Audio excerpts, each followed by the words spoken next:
The following episode will contain spoilers. You have been warned.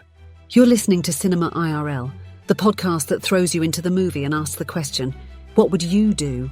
If you thought the word marriage meant commitment, then hold on to your hats as Amber and Scott discuss Splitsville, a movie to mess up those assumptions in just under 2 hours. And now, Cinema IRL. I wish I could switch places for just one day. What would you do? Put yourself in my shoes. How do we handle this? What would you do? Put yourself in my position. What would you do? Now it's your turn. I think I can pretty safely say that I can see into the future on this one and tell you that this is probably going to be one of our more jam-packed episodes. Yeah, this was a enjoyable film with lots of plot points and should spark a fun discussion. So, boys and girls, this episode we are talking about Splitsville. After Ashley asks for a divorce, good-natured Carrie runs to his friends Julie and Paul for support. He's shocked to discover that their secret to happiness is an open marriage. And then the rest of this description goes off the rails per usual. That is until Carrie crosses the line and throws all of their relationships into chaos. I do not think Carrie crossed a line. I think it is a line that was basically opened up by our female character, Julie. But let's go ahead and dig in. It does indeed take two to tango. And if it doesn't, then someone goes to prison. What? What? If it's one to tango, then it's rape. So it takes two to tango. Okay. Yeah. Wow. So many things here. I'm just going to fire them off in like whatever happens order, but I am actually going to start at the beginning. Okay. When there was somebody else's nearer than near-death experience, and was it Ashley? I'm terrible with names. Yeah, let's give a little bit of context here for folks who haven't seen the film yet. So Ashley and Carrie are driving in a car, and she's feeling frisky and wants to get frisky with him while he's driving. Yeah, I mean, immediately I'm just going to tell you, don't, like, I'm all about a little friskiness when driving. Do not cover the driver's eyes with your body. Like, that is not okay, ever. Yeah, it endangers yourself and everyone else on the road, and because of them not paying attention to their driving, they made the people around them put them in a precarious situation, so much so that a minivan that was trying to get around them actually went out of control and tumbled. In fairness, that was completely on the minivan, not on them. Like the minivan was driving, they were driving straight, and then they completely of their own veered into the left and then overcorrected too hard to the right. You know, it's funny. I didn't see it that way. I actually kind of was wondering why they weren't charged with manslaughter, because the only reason they had to go around is because Carrie and Ashley were messing around in the car to begin with. I saw it as a result. But they made it around. They were around. It was fine. Then they veered to the left and then overcorrected to the right. So, yes, maybe it perturbed the other driver a little bit, but it's certainly not their fault. Okay, so neither here nor there. Where are you going with this? Oh, I'm just saying it could have been their fault easily. Yeah, but I'm saying this is such a little detail in the movie. So where were you initially going? Well, it's a what would you do show. And the first thing I said was I would not cover the eyes of the driver. Oh, you talked about a life and death experience, so I was just kind of filling in the backstory. So where were you going with that? Well, yeah, I mean, I hit that one too. I thought... Yeah, and this is kind of, if you look back on our Oh Hi episode, kind of a same one. Don't go into breakup mode with someone at the beginning of a vacation. Because that... Well, there was a reason for it. So, okay, we're jumping around so much here. I'm confused, and I saw the film. So, Carrie and Ashley are fooling around in the car. The minivan goes around them. They have an accident. The minivan goes off the road, and there's a couple in it, and the woman dies. So, Ashley tries to save the woman. They cannot save her, and the rest of the road, they're driving to go to their trip. But because of that, Ashley starts really thinking about her life, and she decides to pull out a letter, a breakup letter that it appears that she wrote to Carrie a month ago and hasn't actually shared yet. And because of this experience with this woman dying, she feels compelled to move ahead. Life is short, yada, yada. Yeah, mind you, this person who came with this breakup letter is also the same one who is getting extremely frisky with her husband at the same time. There's a lot to unpack from that. Okay, well, have at it. I mean, I think if you're at the point where you're near breakup with someone, you're probably not asking them hand or mouth while they're driving. Probably, okay. I guess. I mean, unless you're some form of a nympho. Okay, so what would you do? Be distant and... It's not necessarily be distant. I'm just stating that those are two extremes. No, I understand that. It's not be distant. You can still be somewhat affectionate, but that's like when you're asking hand or mouth while someone's driving, there's generally rose-colored glasses on, and it's clear that those rose-colored glasses are not on and had not been on for a while. Okay. So, I'm just more stating in a real-world scenario, I just don't see that happening. Okay. Unless, again, she's an info, then maybe. But she did not. She certainly appeared to like gentleman company, but she did not appear to be a nympho. Okay, yes. She admitted in this letter she had been unfaithful, and she had actually been unfaithful with 3 different guys. And he got to 3, and she didn't stop him, and I think he was like, "Yeah, no, we're done talking." Yeah, you could do the math. She talked about 7 people she had been with, and he said, "Well, I thought I was your 4th," and she said, "Yeah, you were." So 5, 6, 7, just. So anyway, not the point. Oh no, you actually are correct. Yeah, okay. So anyway, he does not want to hear this. He jumps out of the car and basically continues through forest and lake and water to get to his friend's house, which is where they were headed to begin with. And they are married. They have an open marriage where either one is allowed to sleep with whoever they want, and the other person has to be okay with it. And if the other person asks questions, that they can have a civil, rational conversation about it, but that it's okay. And Carrie, hearing about this, is mesmerized, entranced. I don't know. He's just like, wow, okay, well, you're all okay with this? And they're like, yeah, we're okay with it. And the next night, the husband, Paul, of Julie and Paul, his friends, is out of town, and Julie and Carrie, the guy who just left his car, do the deed. But in this movie description, it makes it seem like he crossed the line. I don't think he did. If anything, I think she was very flirty about everything. I think she prompted it, because even when she started to get cozy, he pulled away to make a sandwich. So, but... No. God, what's this? Paul. Paul's the one that crossed the line. Paul is the husband who wasn't there. Yes. Paul's the one who said just earlier, quote, "You could sleep with my wife and I wouldn't care." You've literally, 1, given permission, 2, planted the seed. So, like, you're not allowed to give permission and then get pissed off when it happens. I mean, the point is that Paul and Carrie were friends since grade school. So depending on their age, 20, 30 years or so. And they're having a conversation like, yeah, you could sleep with your wife. We have this arrangement. We're all good. But they are friends. They are longtime friends. And sure, he says that, but long story short, jumping ahead, they sleep together, and Carrie tells Paul when he comes back the next day, and Paul is not okay with it. And fast forward to the end of the film, what we learn is Paul put out this, we have an open marriage, it's okay to sleep with other people, as merely like a defense mechanism of protection for himself, because he thought he had this beautiful, smart woman, and he wanted to give her permission to do that if she wanted, because he felt like he was less of the catch.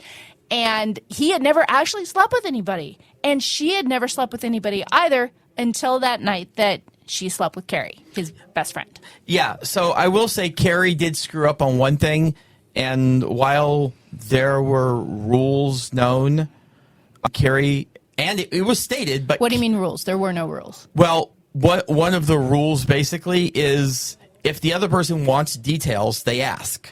Mm-hmm. If they don't ask, it's because they don't want details. Yeah, and it turns out there was never anybody sleeping around until that one night. Yes, but Carrie offered up details. Yeah, he said, oh, by the way, I slept with your wife last night. Not the best thing to do. I guess being new to the concept, he thought he was being transparent, disclosing the information, but obviously that was not the thing to do. Disclaimer, I have never been in an open relationship, but I have actually known quite a few people who have, and that is a very common rule there. It's that if I ask for information about what you're doing, you'll be forthcoming and honest, but if I don't ask, I don't really want to know. So, and Carrie circumvented that. He opened Pandora's box. So they were both at fault. So what would you do if you were in either Paul's shoes or Carrie's shoes? I mean, okay, regardless, if you're Paul, you can't start fighting Carrie and completely trashing your home. No, it's your home. You can trash it if you want. I mean, that's just stupid. Okay, so what would you do is you wouldn't trash your own home. Yeah, I mean, you could be pissed off. Go to someone else's home and trash theirs. I mean, you could be pissed off and you can tell them that you're pissed off and maybe explain this more, but like you can't say you could sleep with my wife, then he sleeps with his wife, and then he gets pissed off and he's like, I'm not okay with it. That just shows a very low EQ. I don't, you keep pointing that out, and I think Paul was saying it in context and conversation of like, we're mature, we're evolved, we can do this. You could sleep with my wife if you wanted to. It's all good. Like in context, knowing that, you know, he had this thing about this proposal of this open marriage. But I think yes, he said that, but he was also saying that to his best friend of probably 25, 30 years, not ever dreaming his best friend would be like, okay, I'm in, I'm going to get your wife. I don't care. Like, you just, if you wouldn't want that outcome, don't put it out into the universe. Because again, like, not only did he give permission, he planted the seed. Okay. So, like, he actually was partially responsible for his own demise. Okay, so back to what would you do? So if you were Paul, you would not say that as an example. And if you were Carrie, you would do what Carrie did because you got permission. Is that what I'm hearing? I don't think Carrie did anything wrong given the information that he had. Okay. And I don't think she did. What's her name again?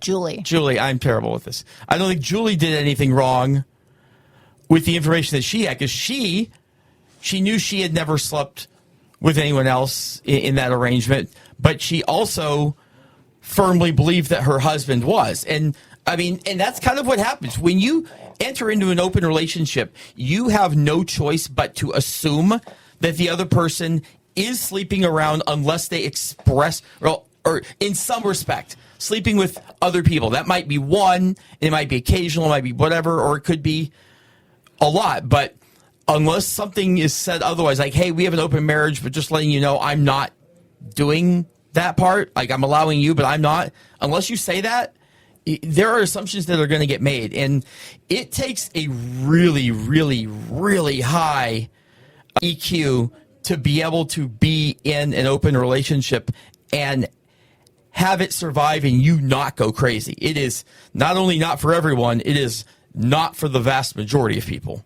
Well, and that manifests in the fact that when Paul goes to the city for work, Julie assumes he has a side piece in the city and he's leaving to go spend time with her. And it's just not true. Yeah. But that's what happens is when you have this arrangement, anytime someone's out too late or they go out of town or, we got to stay at the office, you assume, okay, well, something going on there. Yeah, in retrospect, I wonder if Julie was an AI because she was very confidently wrong on that one. She was hallucinating it. So we go through this film and Carrie eventually goes back to his house where his wife Ashley is, who is now just embracing the fact that she has broken up with Carrie, her husband, and is floating a parade of lovers in and out of the apartment, which Carrie says, that's all good, and befriends all of these lovers, male and female, just to get under her skin. And so after Ashley stop seeing someone, they are still in the house with Carrie and Ashley because he's made this environment where they come out and they watch movies and they hang out and they help each other. What would you do if you were Carrie or Ashley or any of those lovers in that situation? That was amusing. It is an interesting situation, and even though it's never been like flaunted to that respect here, you're actually better equipped to answer that question than I am, because I think I made no secret here that I have a number of my exes that I am friends with, and I do still talk to. Now, we don't hang out or anything. Like, I don't know that you've ever actually met. Oh, you? Yeah, I've hung out with you and an ex. Yeah, one, but no, actually, two. I can't think who the second one was. I know you've had interactions with more than one for sure, but okay. But either way, you have to look at this as, okay, well, this is an ex. That was a period, and that period may have been 2 weeks or whatever. I think the difference there is Ashley was breaking up with them and wanted them to go. You're comparing your situation to being friends with exes. Ashley didn't want to be friends. She wanted to break up with them and have them leave. But Carrie said, hey, come on, stay and hang out at our house and watch movies. So Ashley wasn't able to actually make a clear cut from someone when they broke up. They were still around. Yeah, that was kind of revenge. But it's revenge, but in the same respect, I mean, as the house piles up with former lovers, Carrie's got to deal with the fact that, yeah, I'm doing this to kind of stick it to Ashley, but it's getting stuck to him too. Yeah. Well, they were all interesting characters, and it was an interesting dynamic. Though having a chiropractor in that group, that would have been very useful. Yeah, for sure. I could use one of those. So as we go further down the plot line, it turns out Paul was at the office a lot because actually he was losing all of their money and putting them in a very precarious situation with money and loans and car repossessions and so on and so forth. And Julie is upset because he didn't talk to her about it, didn't disclose what was happening, didn't keep her in the loop, and, lied by omission. And they break up, separated. And Carrie's supposed to fix things sort of, to interject and see where things are. But he winds up saying, hey, Julie, I'm still thinking about our first time together. Yeah. I'm going to avoid most of the what would you do's from that last one, just for non-obvious reasons to the listeners, but obvious reasons to us. Yeah, that's a line there with Carrie. Like, for one, they both said that they weren't going to sleep with each other. Like, Paul made them both say this, but in the same respect, again, sleep with each other again. Yes. But I mean, when you're single, you're single. And if there's one thing I've learned is that promises you make in a relationship do not necessarily hold up beyond that relationship. No, of course not. So I mean, there's context to certain arrangements. But even some not. Depends. But even still, Carrie and Paul were best friends, and Paul's asking Carrie for assistance. If Carrie was wanting to get with Julie again, he should have just made it clear, I can't help you on this one. I just can't. But which would be telling Paul, I can't help you because I want to screw your wife. So, and that is a whole conundrum and a half. So, jumping toward the end, after Ashley goes through her parade of lovers, she starts getting a little jealous of Carrie moving in with Julie and starting a life with Julie. And it's hard to know if her feelings are spawned from jealousy or if she actual regret. Yeah, but comes to Carrie and says, I made a mistake. I got this out of my system. I want to be with you. What would you do if you were Carrie? Because that's a very interesting situation. Oh, yeah, it is a very interesting situation, and there's no one-size-fits-all answer to this one at all. Let me tell you, there is nothing in this world that is more difficult to navigate than love. It it is irrational, and it can make you act in irrational ways. Only Carrie is going to know exactly what his feelings are for both Ashley and Julie at that point, and like which one he sees as more important.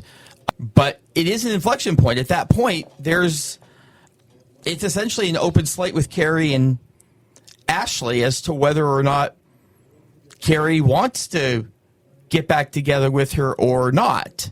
But what would you do? You're with someone, you're married for 14 months, and you find out she's been unfaithful with at least 3 people, and you go through moving on, moving in with someone new, and someone comes back to you and says, I made a mistake. I want to move forward with you. What do you do? Remind me again, how long have we been married? 15 months. Not quite. 14 months. Wait. No, you're right. 15 months. I can't do math. We're in September now, aren't we? Yeah. Never mind. I'm dumb. But close. Yes. If you break up, if you're the one doing the breaking up, man, you are subject to the whim of the other person at that point. Like if you've let them go and it's their decision whether or not they want to come back. I can't even tell you what I would do because there's 1.5 million X factors that would be part of everyday life that we're not going to see in a movie. If I'm forced to figure something out from this, I would probably tend towards getting back with Ashley, with the kicker part of that being that that your best friend Paul wants to get back with Julie. So you actually can potentially leave for a happy ending for everyone if you do that. Whereas if you stay with Julie, then you're definitely going to upset Ashley and Paul. So okay, I'm not sure I followed all of that, but that's okay. It's a lot to follow. So at the same time that Ashley is declaring her desire to be back with Carrie, it turns out Julie and Paul are kind of having a nooner in the other room. And the thing that further complicates this... That's when Paul brought Carrie to the party? But not that Carrie, a different Carrie. If you just wanted to get a little confused. Like a Kerry or a Carey and Kari. Who looks exactly like frickin' Julie, especially once she put the wig on. Yeah. So to further complicate matters, Carrie wants a kid, and Julie has a kid. She's not looking for another kid, so that also plays into the variables here as well. Oh yeah, that is a massive variable. So if you're Carrie and you want a kid, and you're with a woman who has a kid and doesn't want to go down that route, what do you do? Well, I've been down this route, so I could tell you. A little different, though. A little different, yes. But yeah, go ahead. What would you do? Yes, my ex-wife had kids, and when I got together with her, she said, I don't want to have any more kids. And I said, well, I do want to have a kid. So, if neither one of you is willing to budge, that is a deal breaker. That relationship is over, like plain and simple. But in this case, my ex-wife said, I don't want to have more kids, but I would be willing to have another kid for you. And honestly, I generally, see, that's the thing too. I always said if I was going to have kids, it would be 2 minimum, but I might have considered 1 considering she already had other ones, but there would have been such an age gap. I don't know. I think it would have been 2 if I'd gone there. But long story short, as time went on, it never was right. And I eventually decided that not having kids was the right thing to do. So I had to make that decision, and I did. But Julie, it doesn't sound like she was putting that on the table. She was like, nope, I am not having another kid. Yeah, no, period. You found a gem in your ex-wife, because saying, okay, I'll do this for you, like, that's a lifetime commitment. That's not like I'll Make you and your friends nachos for the game on Sunday. Well, Not saying I'll have a frickin' baby, carry it for 9 months, go into labor, and raise this child for the rest of my life. In fairness, at the end of the vows, it does usually say "till death do us part." So lifetime commitments are kind of part of the deal. Well, I meant with her and a child, not the man-child. Man-child, yes, man-child. The child she was birthing. Or we could wait a year. And I read an article recently that apparently there are robots probably about a year away. Yeah. Whose job is to basically give birth. Like they incubate and they play the mother. Yeah, it's a robot with a womb. Oh, dear God. That's got to be a game changer for women. For people going through in vitro fertilization and having troubles conceiving, that is going to be such a miracle for so many couples who want to have children and for whatever reason aren't able to. Oh, yeah. Well, even if they can have kids, the thing was like $13,000. So very affordable, because in vitro is people go into debt over every time you try. It's like $10,000-$12,000. yeah. And sometimes they have to try multiple times, and it still doesn't have a positive outcome. And I bet you if you have a situation like that, the in vitro actually can become easier and cheaper because you're dealing with a robot. Yeah, so because you're controlling all the variables there in a scientific environment versus a person. But even all of that said, for $13,000, somebody who's going to carry the baby around for 9 months, like, you're not going to have to deal with all the hormonal crap. You're still going to be able to drink and do whatever the hell you want. And you don't have to worry about pushing something the size of a watermelon out a hole the size of a lemon. I did drugs while this robot was carrying my baby. I mean, at least the drugs didn't get to the baby. Yeah, I think we tangented pretty hard there.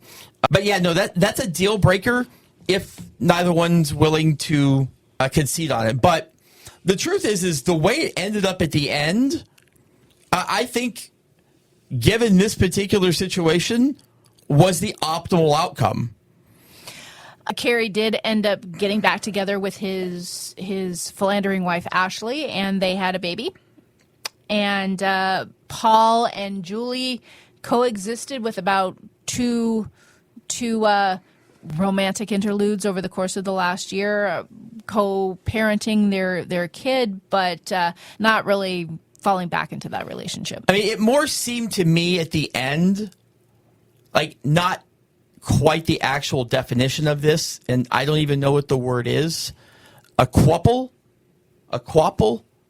A throuple is 3. Oh, I thought they were just hanging out. I don't think it was anything more than that. But that's the thing. I think like it seemed to me like it probably was more like it essentially was kind of like, hey, we all like each other. There's attraction. I mean, I don't think that Carrie and Paul were necessarily hooking up, but even the way Ashley and Julie kind of looked at each other near the end made it seem like, okay, maybe if the guys aren't around, maybe. I did not get that at all.